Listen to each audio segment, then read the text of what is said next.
not something that's shown up verbatim on a previous quiz. Right?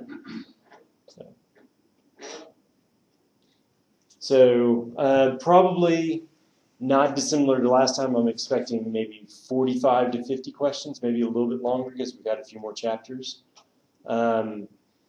Maybe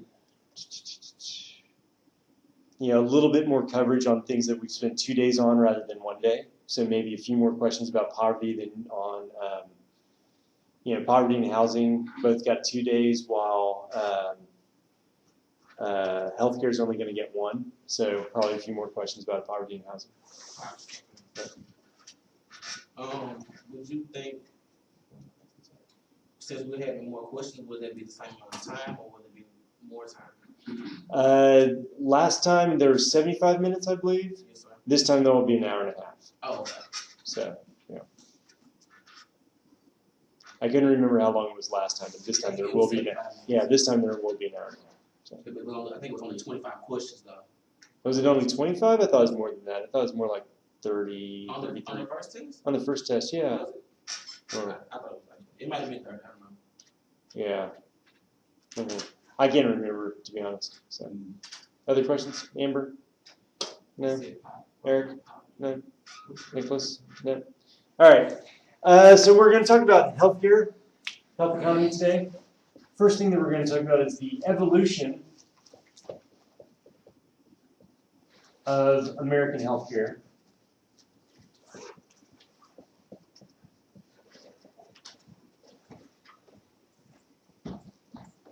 In other words, we're going to talk about the specific form in which health insurance and healthcare takes place in the United States.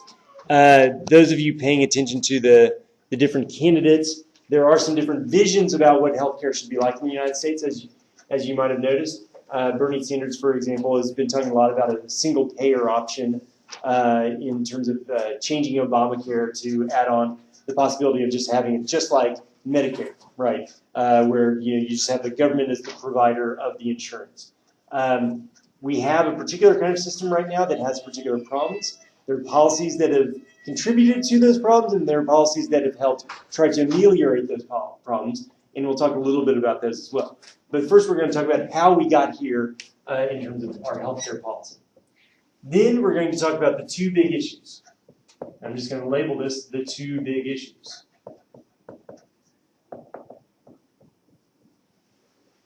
We'll talk about details about these 2 big issues, but basically the 2 big problems or issues in the American healthcare system are 1, that we have a very expensive system, and 2, that we have unequal access to that system.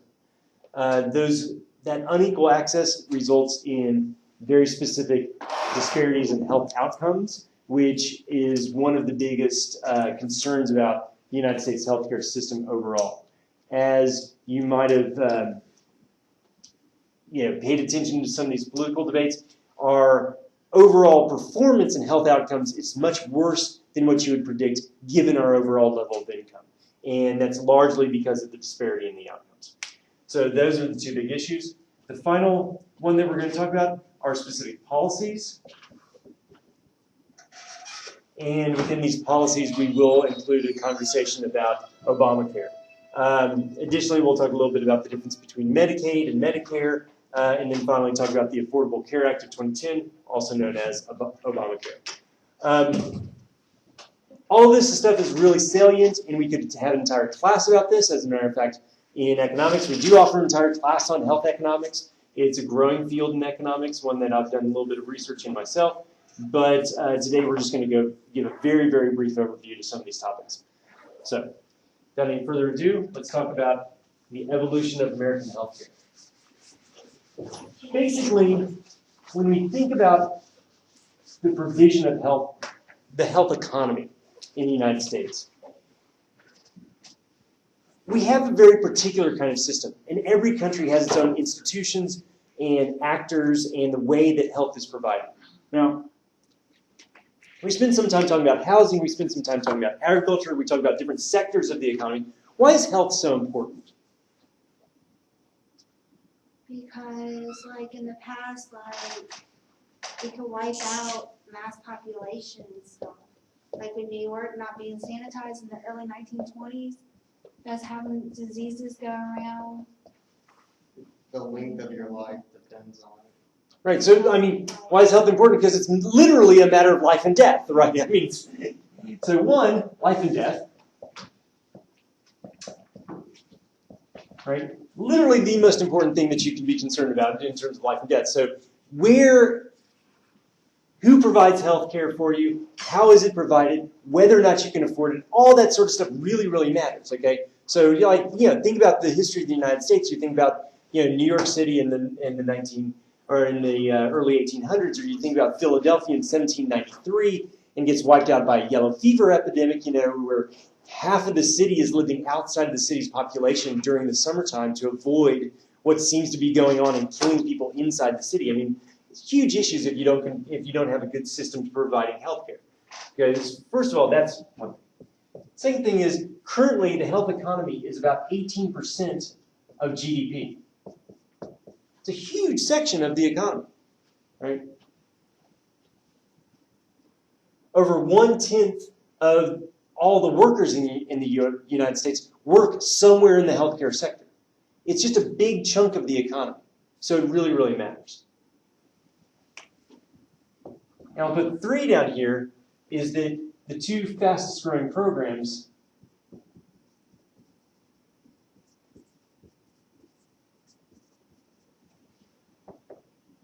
in the federal budget are Medicaid and Medicare.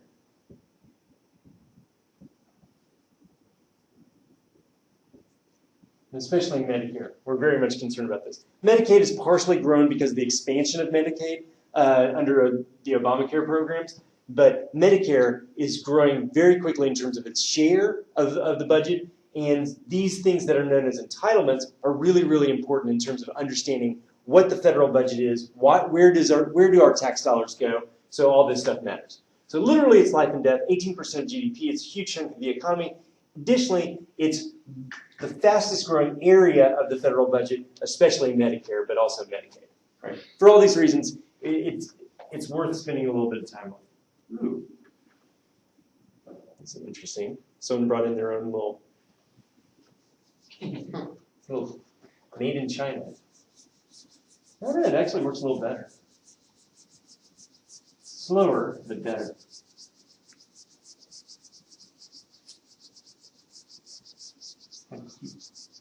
Alright. It's not as smudgy. Yeah. Okay, so let's talk about the evolution of American healthcare. So basically we've gone through a transition.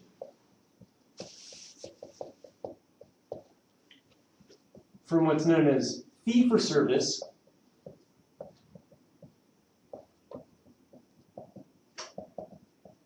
insurance / provision to managed care.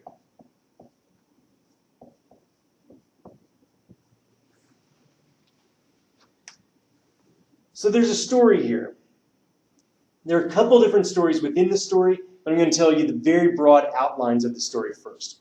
The first thing is that to understand why our healthcare system is the way it is right now, you have to understand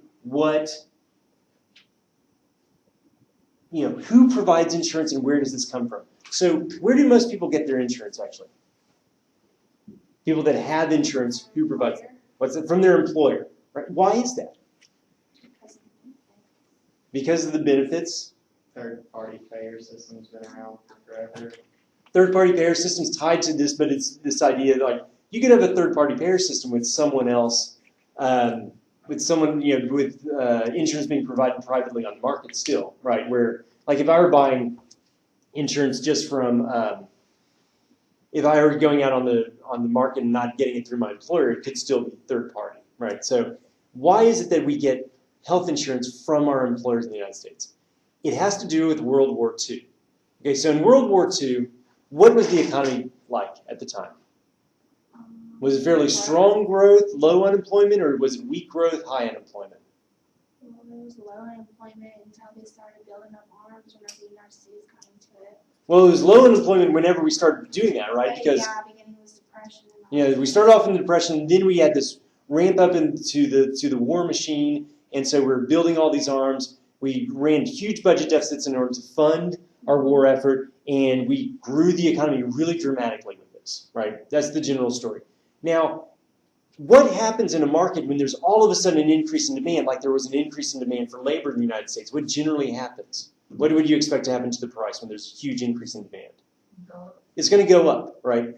But the problem is that if you're the government or you're one of these private sector employers, just because all of a sudden there's a huge increase in demand, you don't want to have to start paying bigger checks because you're a government contractor, and that means you're going to lose money because you already signed this contract with the government. If you're, let's say, Boeing, and you're having to provide planes, or you're, who's the big shipbuilder here? Ingalls. You know, if you're Ingalls and you're supposed to provide ships, and all of a sudden wages get a lot more expensive, well, your government contract was made in a way such that you were taking into account the previous wage bill, right? You're not going to be able to ratchet that up.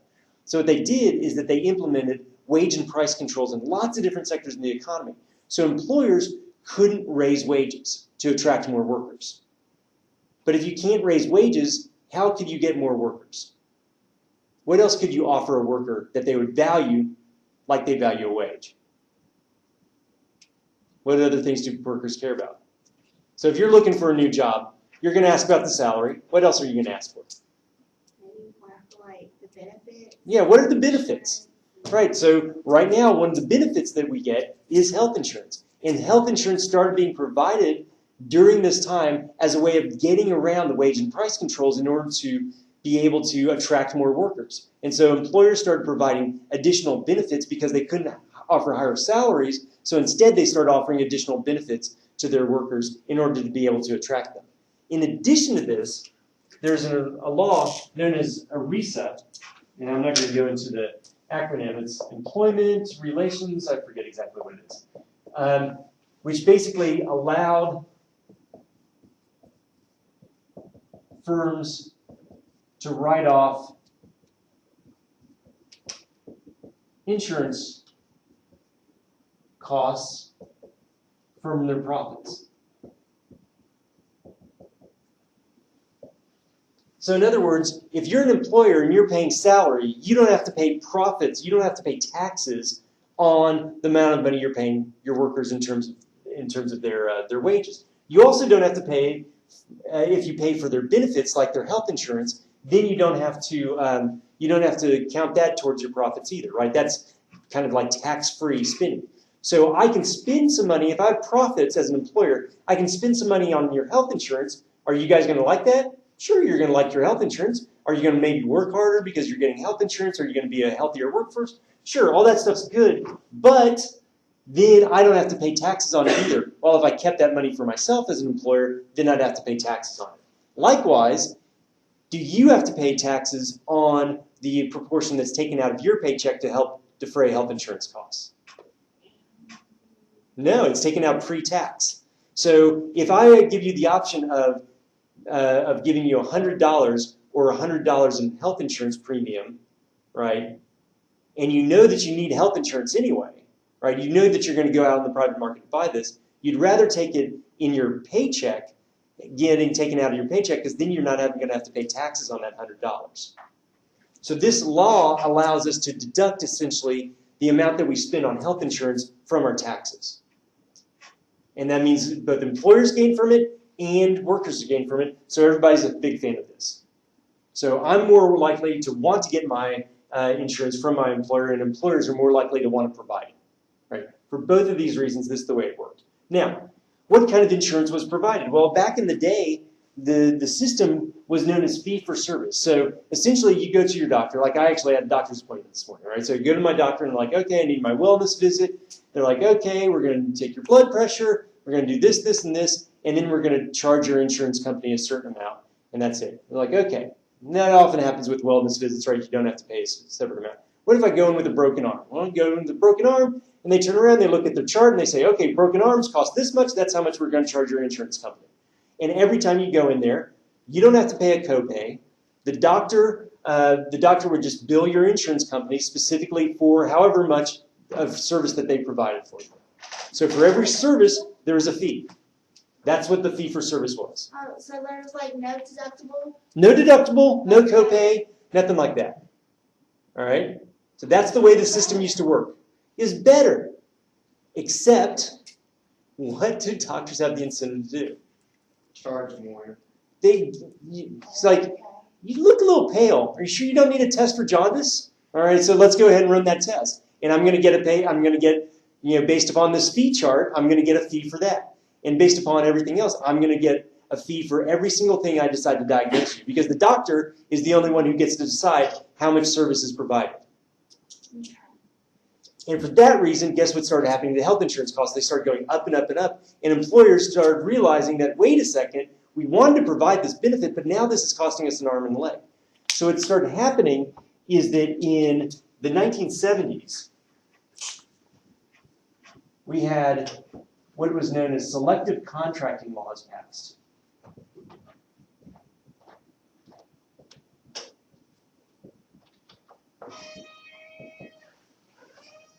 And essentially what happened was this.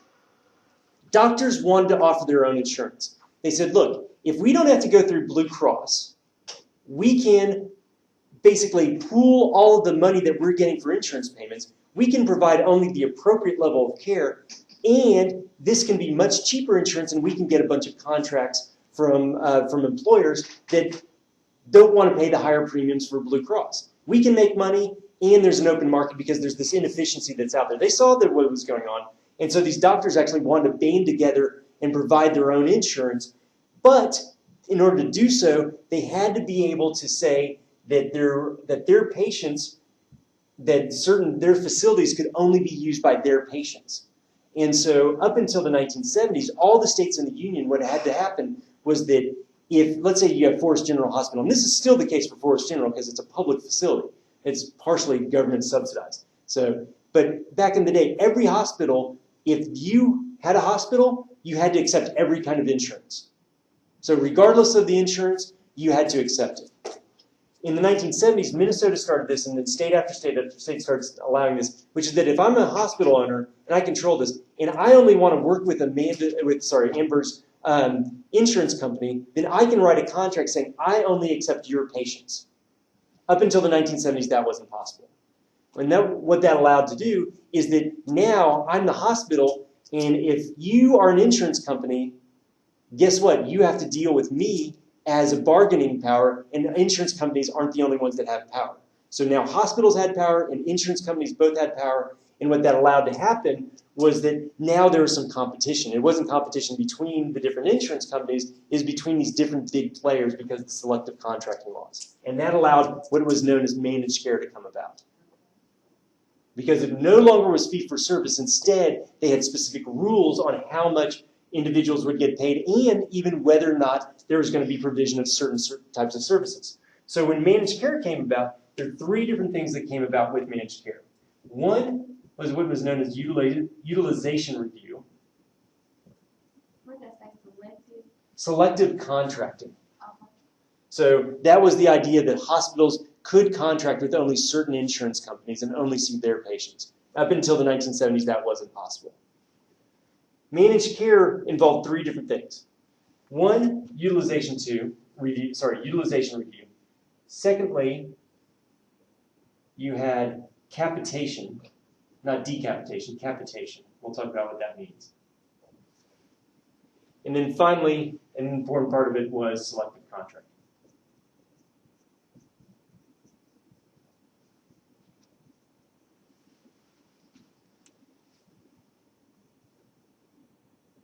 Utilization review is just the idea that before, in this fee-for-service patient system, remember who would decide what kind of treatment was available and what kind of treatment was going to be provided. Who's the only one who made that decision in fee-for-service? Back in the old day, think about the doctors playing house calls with their black bags and everything. Who decided what kind of treatment you're going to get? The doctor. The doctor's the only one who decides, right? Utilization review now says, well, guess what? If you want to get paid for us, paid by us, like the insurance company says, if you want to get your money for providing that service, you've got to give us a call and say, these are the symptoms, and this is what I want to do as far as treatment, and we have to give you the go-ahead to allow that to happen. Because we don't want you just like saying, oh, he looks a little pale, I'm going to try to test him for jaundice and give him an MRI and then charge the insurance company. We want to know what you're charging. And so that's when utilization reviews start, and that was a key part of managed care early on. It's not as important anymore, but it was a key part of it before. The second thing is capitation. Capitation just means per head payments. So per head, so capitation, decapitation, right? Capitation is per head payments, which means that if I'm a doctor and I have 10,000 patients, instead of getting paid by the insurance company based upon how many services I give them, I get paid basically for how many patients I have. And so if they're really expensive and I charge, I want to give everybody an MRI, whose pocket does that come out of now?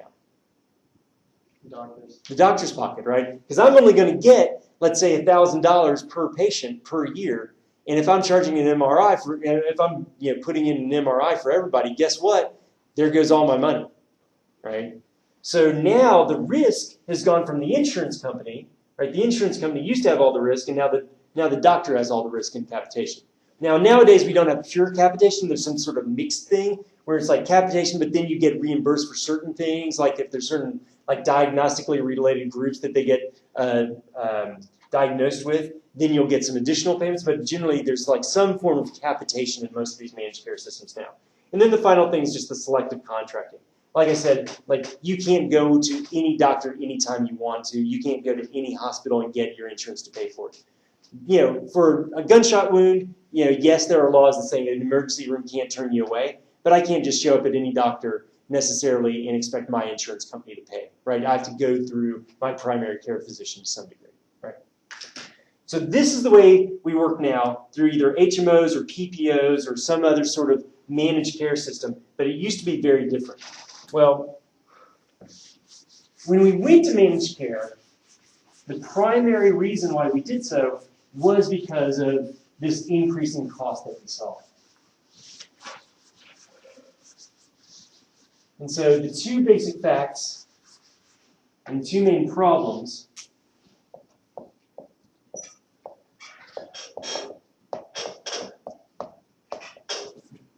are still high costs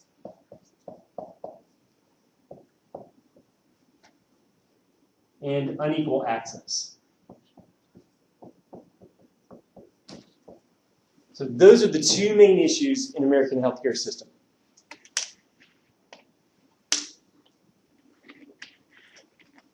I'll remember to post some figures about the access situation as well as the cost. But just to give you an idea, healthcare expenditure per person in the U.S. is about $9,000 per year. Right? Let's take a country that we might want to compare ourselves to. Let's say the UK. So this is US. In the UK, it's about $4,800 a year.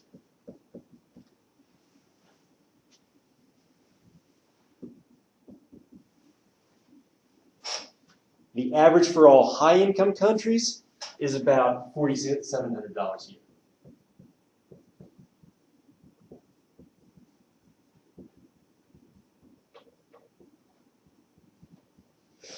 So if we just take the countries in the world that have about the same income that we do, on average, we spend about twice as much per person as they do.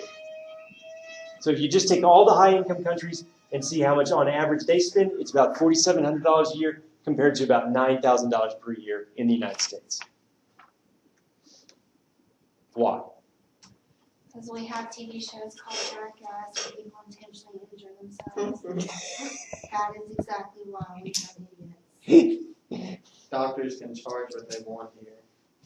And like there's price controls in the UK for what doctors like. Yeah, even with HMOs, we still have a lot more freedom in what we charge, right? That's part of it.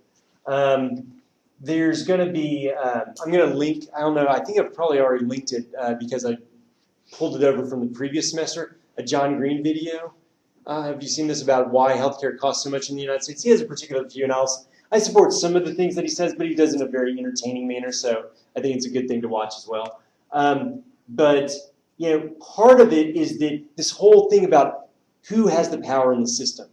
And in the United States, because the way that things are structured, we do pay a lot more because what do we care about? Like you go in to the doctor and they say, you've got a little bit of a cough. We could give you a chest x-ray or we could just send you home with some antibiotics and see whether or not it clears up, right? What's your incentive to avoid the chest x-ray? Antibiotics. That's what I was saying. Yeah, but is there any reason why you'd say, I don't feel like a chest x-ray. I don't think that's right. Right? I mean, is there any reason? But if you went and took your car in and you thought it was running a little bit rough and you're like, you know what? Instead of just a tune-up, I think we need a complete overhaul of the carburetor. Like, why would you not want to necessarily do that? Cost. Because cost, right? Because you're sitting there looking at that and you're like, wait a second. I don't want to spend an extra $400 if I can get out of here with an $180 tune-up or something like that, right? So you don't face that cost with what's going on with the healthcare system. If a doctor says you need something, chances are the actual marginal cost to you is going to be relatively small. And for that reason, it's a completely different pricing system in healthcare compared to everything else that we practically do. We'll talk more about that, but that's part of the big answer, right? That's a big part of what's going on here. Now, the other thing that we have here is unequal access. The way that we measure this is a couple different things. One, we can talk about just health outcomes. Talk about life expectancy. And this is life expectancy at birth. US, Sweden, Japan, and France.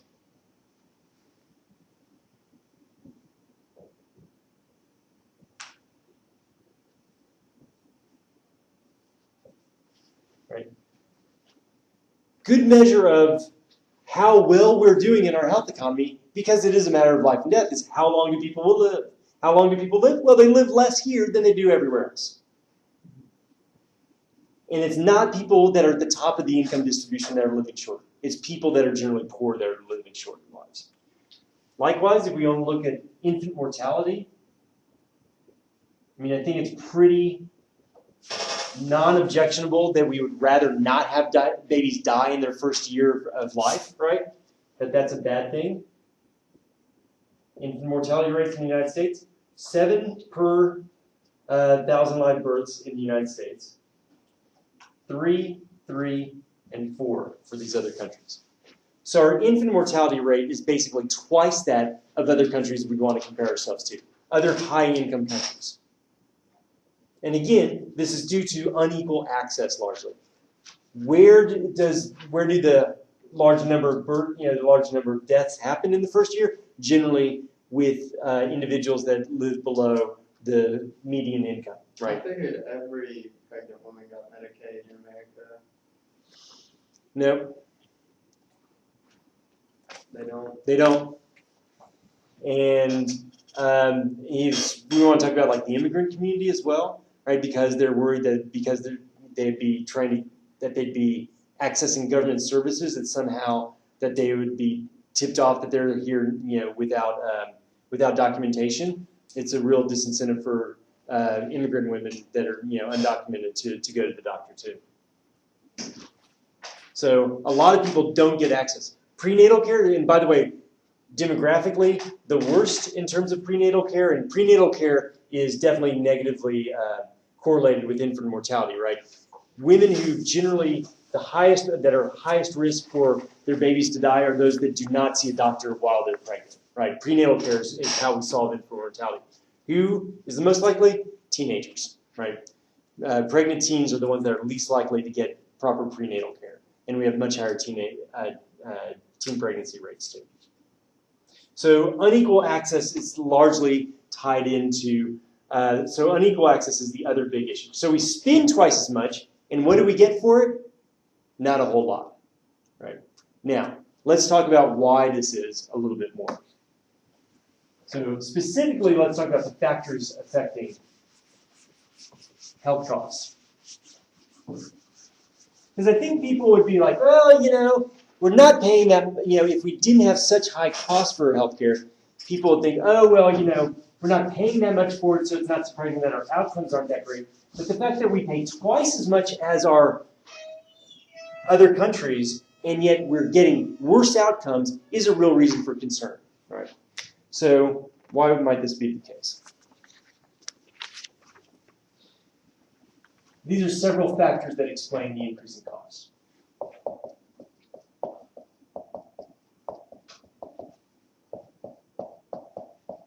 And we could go on for a while, but I'll just give you some of these.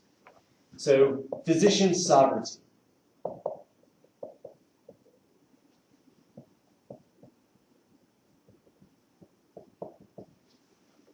I don't know why the word physician gives me more trouble spelling than the word sovereignty. That doesn't make any sense to me, but it does.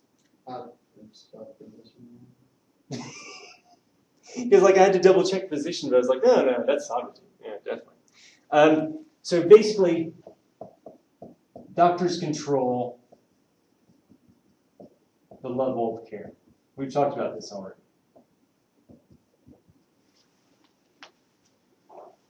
Defensive medicine.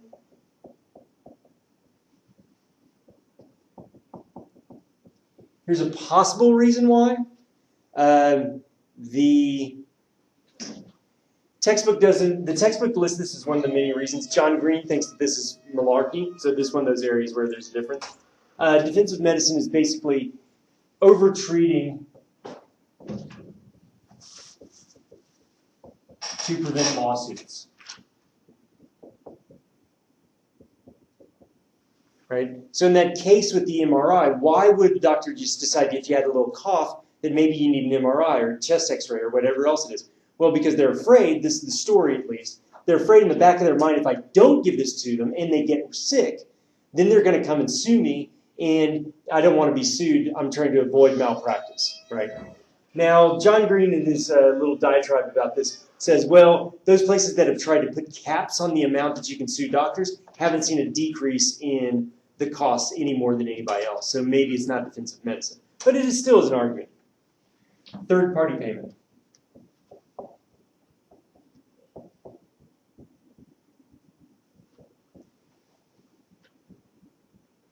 That the ones responsible for payment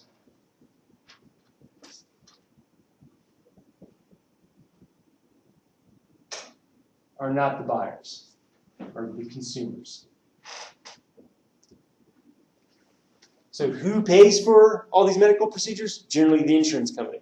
Now, where does that money come from? It comes from all the other people that are in that insurance pool that are paying in. But if I'm paying into my pool, I don't have any incentive to monitor exactly what every doctor and every consumer of health care is getting in terms of services and everything else. Because what my colleague down the hall is going to get doesn't affect me on a per dollar basis very much, right? But nonetheless, the insurance company is the one who's going to actually foot the bill and get that money from everybody else in the pool, but neither the direct consumers of the healthcare services nor the doctors have to foot the bill. And that, for that reason, there's a tendency to inflate the amount of care given. Cost shifting. You guys know what this is in healthcare?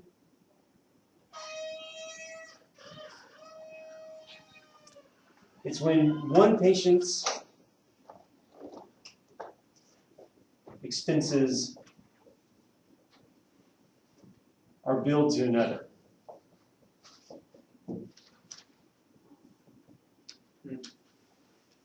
Basically because one patient can't pay.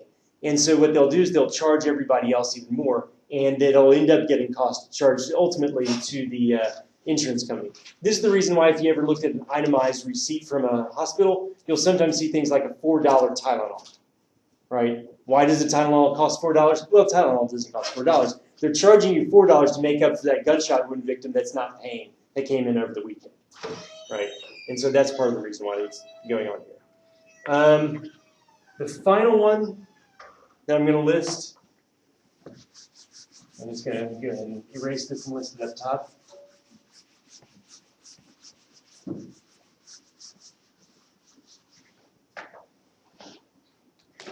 Is rapid technological change.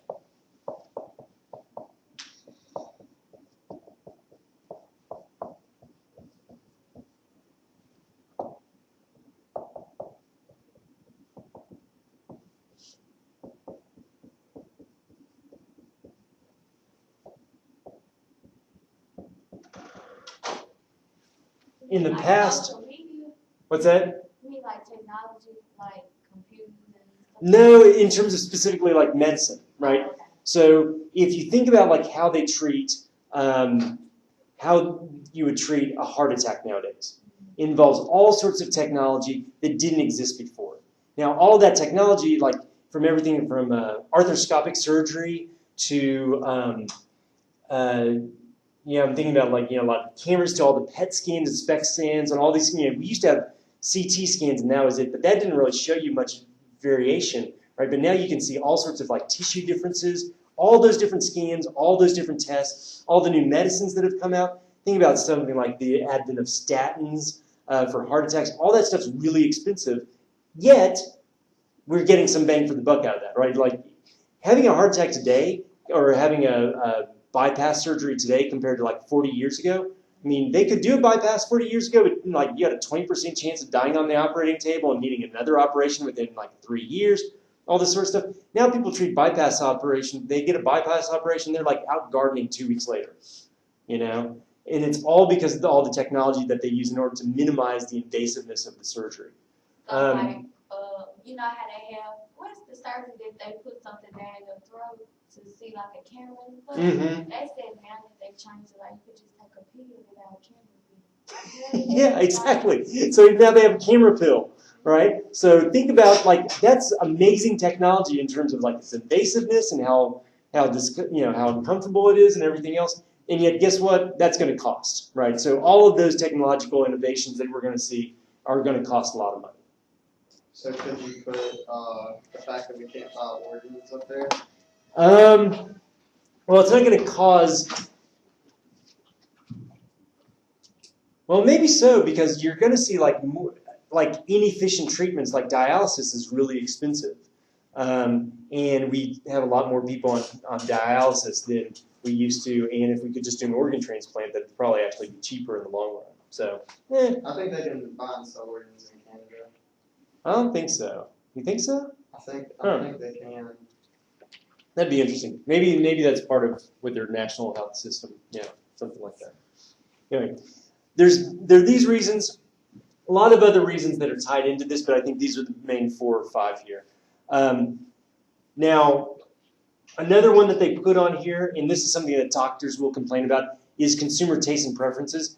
Back when I was your age, like you couldn't open up a magazine and see an ad for like a prescription drug, right? They weren't allowed to advertise. But nowadays, if you're like, oh, I think I have that issue that I heard that ad about, and you go in, you ask your doctor for that fancy new drug, right? That's the sort of thing that doctors complain about. It's like part of the reason why there's all this demand for expensive procedures is that these companies are able to market medical products directly to consumers a lot more. And that direct-to-consumer marketing is also an increasing cost.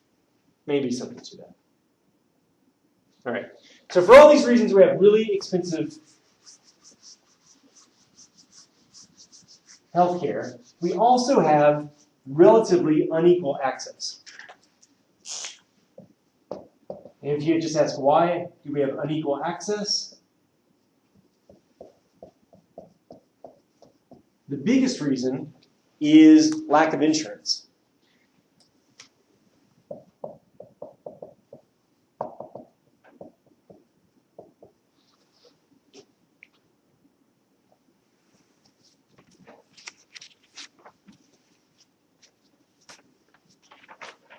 So this is percent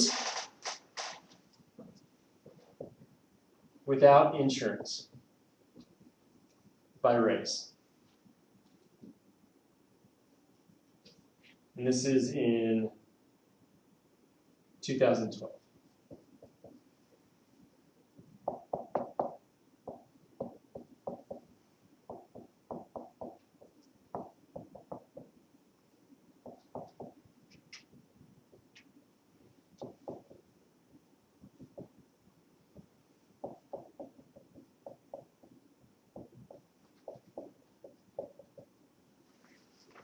So different categories here. So we have all, so the average for the entire United States. Then we have white, non-Hispanic white, African Americans, Hispanics, and Asian. Now remember that the difference between white and non-Hispanic white is that whites can be Hispanic, and so we separate those out in this category.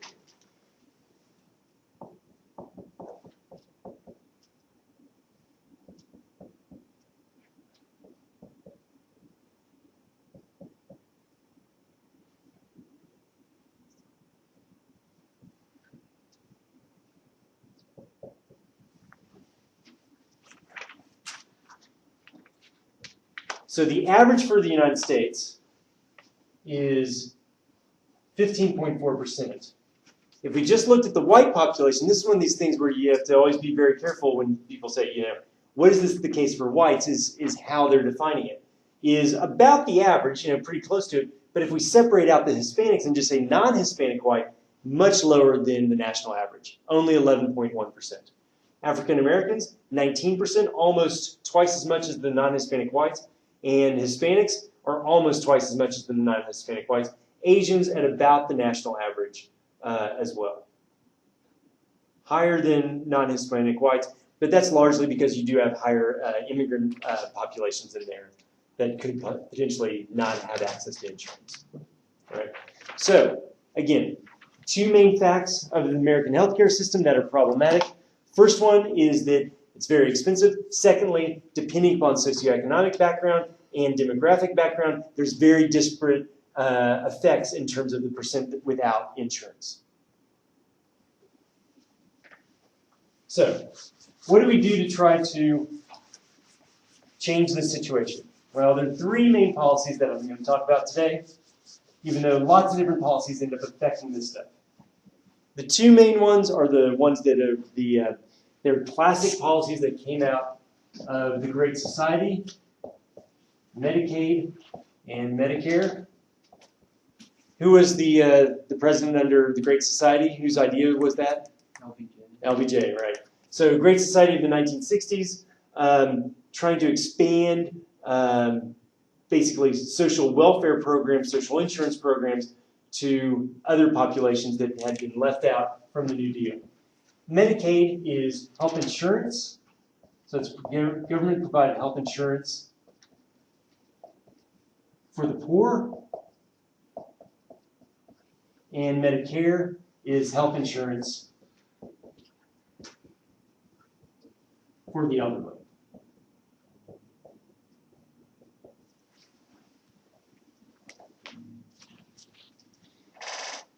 There is an expansion of Medicaid in a particular direction known as the Children's Health Insurance Program, State Children's Health Insurance Program, or SCHIP, that happened in the 1990s as well, which was, up until Obamacare, the most recent expansion of the health insurance, government programs for health insurance. But this one started off, both of these actually started off in 1965. Medicaid hasn't changed that much. It's changed a little bit up until Obamacare. Obamacare was the biggest change in it, in that there's part of Obamacare was the expansion of Medicaid. Based upon Supreme Court hearing from 2 years ago, though, it was an opt-in by states. You couldn't force states to expand Medicaid, and that's one of the main weaknesses of Obamacare as far as extending coverage as much as it wanted to. One of the biggest political issues in the Republican primary this year, actually, is this issue of expansion of Medicaid. And why is that? Well, states that didn't expand are having to pay for Medicaid for states that did expand. Well, states that didn't expand, those individuals in those states, but it also, there's a Republican running for president that actually decided to expand Medicaid, even though most Republicans were against that within states. So in Mississippi, we didn't expand Medicaid the way we could have under Obamacare, right? But instead, certain Republican-led states, including Indiana and Ohio, whose governor is John Kasich, expanded Medicaid, and this is something that makes him unpopular with some Republicans. But it's actually one of these things that where people are saying, oh, this is actually somebody who's more moderate, who could win the general election because he did this one policy in terms of expanding Medicaid. Medicare has been changed in several different ways. The primary version of this was Part A, which is hospital insurance.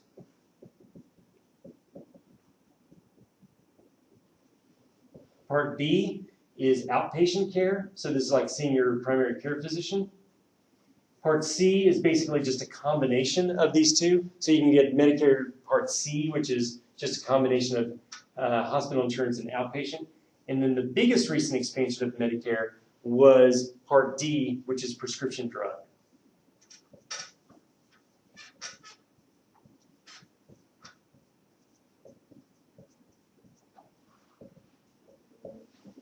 And who expanded that? Bush.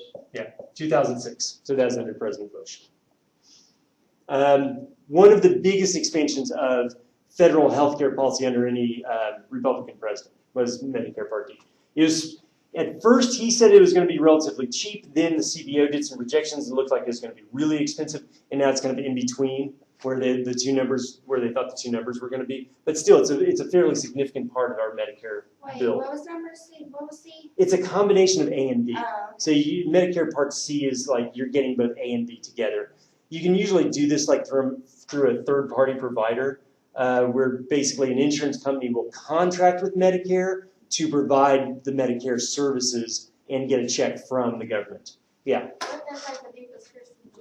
benefit in 2006 is when that came about. So it's been around for about 10 years.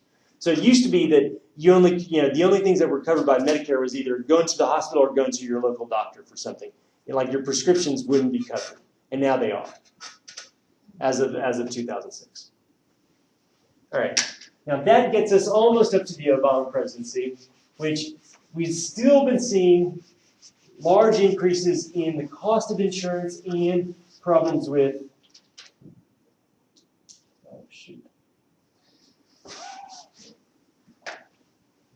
Okay, so quick question. So Medicaid, everything they have with the new, what's that? but Medicaid is nothing to focus on, right? Medicaid, there's not a whole lot to focus on now. So Obamacare, so the Affordable Care Act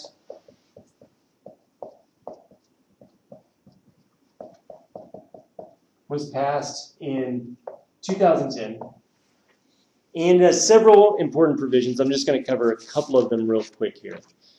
First of all individuals must have health insurance.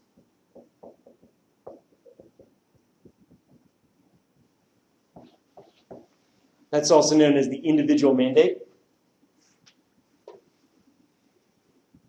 Secondly, insurance companies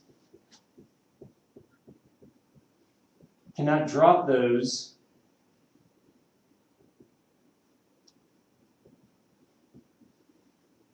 with pre-existing conditions.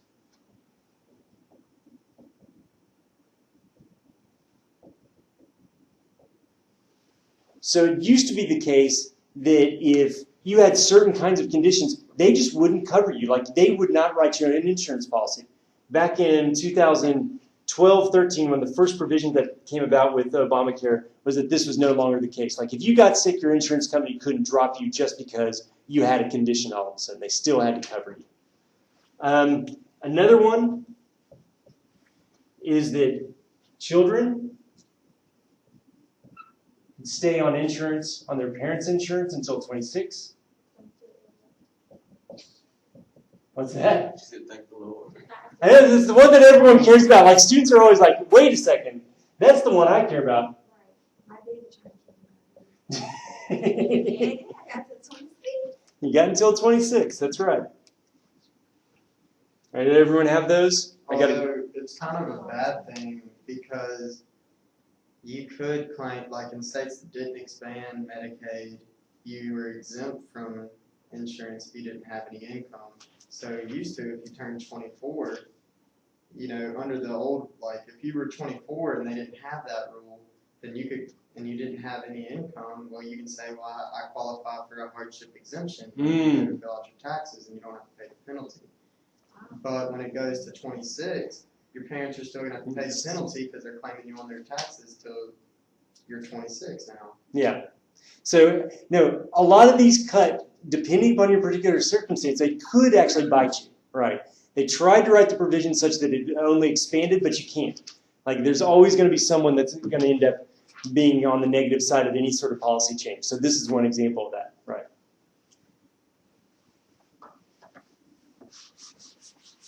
Let's put down a couple more provisions here. It's a very complicated law. People often use it now as the benchmark when they talk about how complicated and long a bill is. They say, well, compared to Medicaid, it's, like the Trans-Pacific Partnership. I heard like some podcast talking about. It's like, no, it's much longer than even Medicaid. Trans-Pacific Partnership is much longer than Obamacare, right? So it's a much bigger treaty than the entire 1,500 pages of the Obamacare law. It's very, very complicated. But here's some more provisions. Medicaid expansion.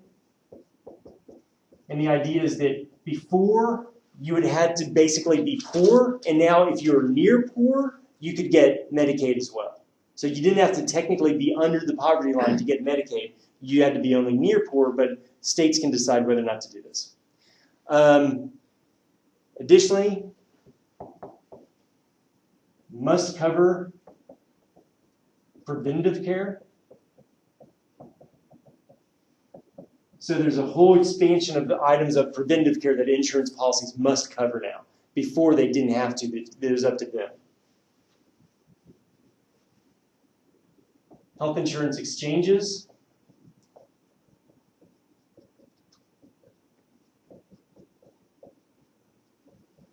So one of the problems is that if you don't have an employer that offers health insurance, you have to pay a much higher rate generally because you're only sitting there looking at your own individual health history is what's determining this, and they take on all the risk for having you as an insurance as a client. So instead, what they decided to do is they knew that if they could pool enough people together, then they could make an effective lower cost of insurance because now they're taking on the average risk of all the people in the pool rather than just the individual risk. And by mandating that everybody did and then creating these exchanges, what you could do is offer a more affordable health insurance policy than a person could do previously on their own.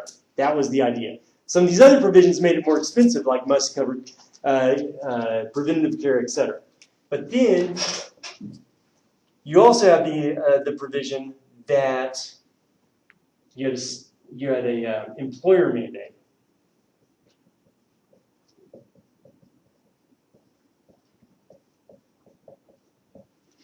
Which meant that above a certain size employer, essentially above, I believe it's 50, you had to cover, you had to have health insurance for your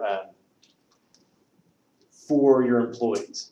Now, was this effective? Well, in some ways it was, but the number of uninsured decreased from about 41 million before the implementation of the law to about 32 million.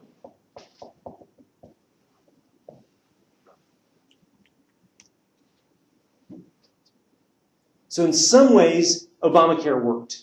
It decreased the number of people that were uninsured by about a quarter, right? About 9 million people, about a quarter of those that were uninsured now have insurance. One of the tricky things about it is that most of these came about through Medicaid expansion.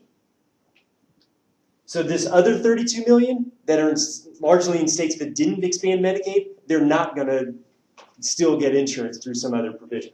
Now there are some subsidies that allow people to get cheaper insurance and everything else, but those subsidies still aren't worth it. They'd rather pay the tax penalty because the tax penalty is pretty small, actually, for not. The way that they penalize you if you don't get insurance is that you have to pay a tax penalty, but it's a fairly small one, so it's actually cheaper to pay the penalty than it is to go out there and get insurance if you are relatively poor and you don't get, if you're not in a Medicaid expansion state. I think everything would have been great. Like all of this would have worked out fine if they wouldn't have added in the subsidies. Because the subsidies only go to middle class people. If you make $20,000 a year, you're not getting a subsidy. And this is the problem with because they expected everyone to get the Medicaid expansion, that would have been $20,000 a year. But in those states where you didn't get the Medicaid expansion, you kind of land in the donut hole where you're earning too much to get Medicaid and you're earning too little to get a subsidy. But like my uncle that makes $300,000 a year got a subsidy of $1,000 a month, and his health insurance is half the cost of what it was. So it really didn't help the people. Well, at least in states that didn't expand. In states that didn't expand, it didn't help the people that needed the most, which is most of these 32 million that are still out there. Yeah. And that's problematic with the way the law was written. It was written very quickly, considering how expansive it was, and they just screwed some things up when they wrote it, to be honest. Like the fact that this Medicaid expansion and whether or not they could subsidize the state exchanges versus the federal exchanges, the fact that had to go to the Supreme Court, that's just a screw up in language, right? That's their lawyers not paying enough attention. So anyway, all right, 4:55. Let you guys go. Good luck studying for the test.